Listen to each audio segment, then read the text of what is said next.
guys, our friend Amanda Winter, of course, owner of Once in a Wild, is here. I'll move this way. Yes, you move that way. I'll I don't move care this if I'm not in the way. shot. I'll move this way. Okay. All right. So Amanda, of course, she brings the zoo to you, if you will, right? I have brought the zoo to you. Yes. And we're going to be starting over here right now with these guys. So who are they? So you have Rocket right there. He's one of our baby red-footed tortoises. He's about 2 years old. We do have 4 of them total in our collection. These are the 2 youngest. They're 2, and they can live a long time, like we mentioned earlier, right? Remember how long they live? 60 to 70 years. 60 to 70, yes ma'am. They sure do. They live a long time. Now, a lot of times people, when they think of like the Galapagos giant tortoises down there, how big will these guys get? They don't get nearly as big as the Galapagos tortoises, but they are actually cousins to the Galapagos tortoise. Galapagos get, upwards of 400 to 500 pounds, huge, and they live up to 200 years, so they keep growing forever and just get huge. These guys, not as long of a lifespan, right? So they're gonna stay pretty small. So they're gonna probably grow no bigger than 20 pounds. And they're healthy because they like to eat their salad, right? Yeah, so tortoises are actually herbivores. So they eat nothing but grass and flowers and fruits and all kinds of things in their natural environment. You want a little salad there? They don't eat other animals. That's another big difference between them and turtles. Oh, turtles eat. Oh, okay. Turtles actually eat other animals and sometimes animals and plants. Oh. So omnivores or carnivores for turtles. I didn't know that. Yeah. Next we have Mike's favorite. Yes, my favorite animal, snakes. So this is actually Sterling. She's one of our Texas Baird's rat snakes. Where do you think they come from? West Texas. Texas, hooray. You studied or you paid attention. They are the Texas Bears. Yes, We're they ready are. for the pop quiz, Mike. That is correct. It's not a quick question this time, but you never know with me. But these guys are a rat snake. So what do you think they eat?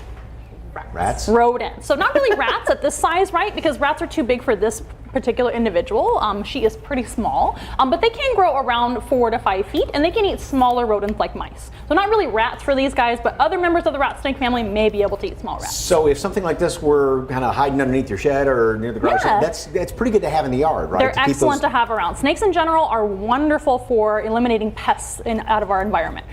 They mean you no harm, even the venomous type. You want to leave them alone, they'll leave you alone. But of course, these guys are non-venomous. Now that you're holding it, I told you that. Yeah, that's non-venomous. They are. I'm glad you trust me.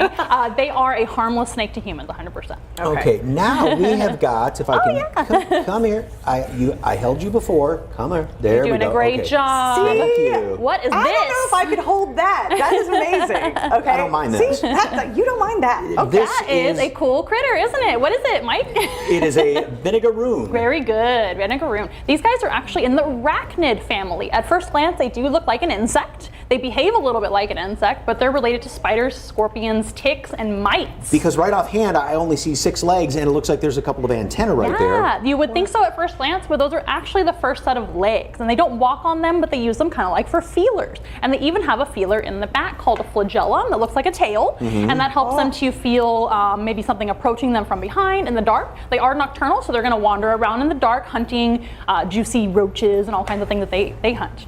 And they use the little pincer type things to kind of scoop Yes, they're food? kind of like pinchers of a scorpion, a little bit different. They're more like a kind of a scooping maneuver, and they have little spikes on the inside, but they're harmless to human.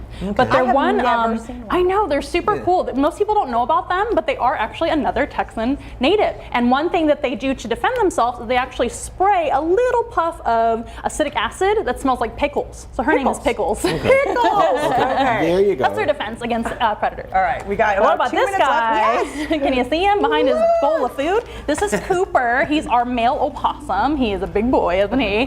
Male opossums are a lot bigger than female opossum. This is an opossum, not a possum. You know the difference, right? Maybe a little bit. This is North America and the other one's Australian? That's right. So possums come from Australasia, so Australia and surrounding islands, right?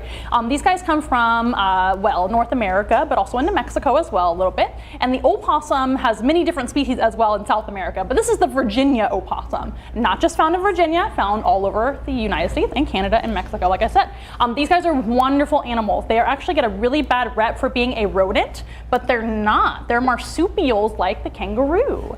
So this is our one marsupial here in the U.S. Now, when people see these in the bag, because they are kind of urban dwellers, if you will, Definitely. and they think, oh my gosh, I've got to buy, oh, that's the worst thing. It's a pest, right? They think it's a pest, it's dangerous. They're great to have. They're very passive. These guys do a lot of good by cleaning up leftovers from other animals. That could be rotting meat, that could be poisonous plants, that could also be any type of insect. So these guys would eat Vinegaroon potentially, but they might eat things like roaches and ticks that are harmful to us if there's too many of those. So they help us out a lot. And they can't get rabies, right? They don't get rabies. Their body temperature is too cold to carry most viruses. They really don't contract any viruses. And you know what they do when they get real scared?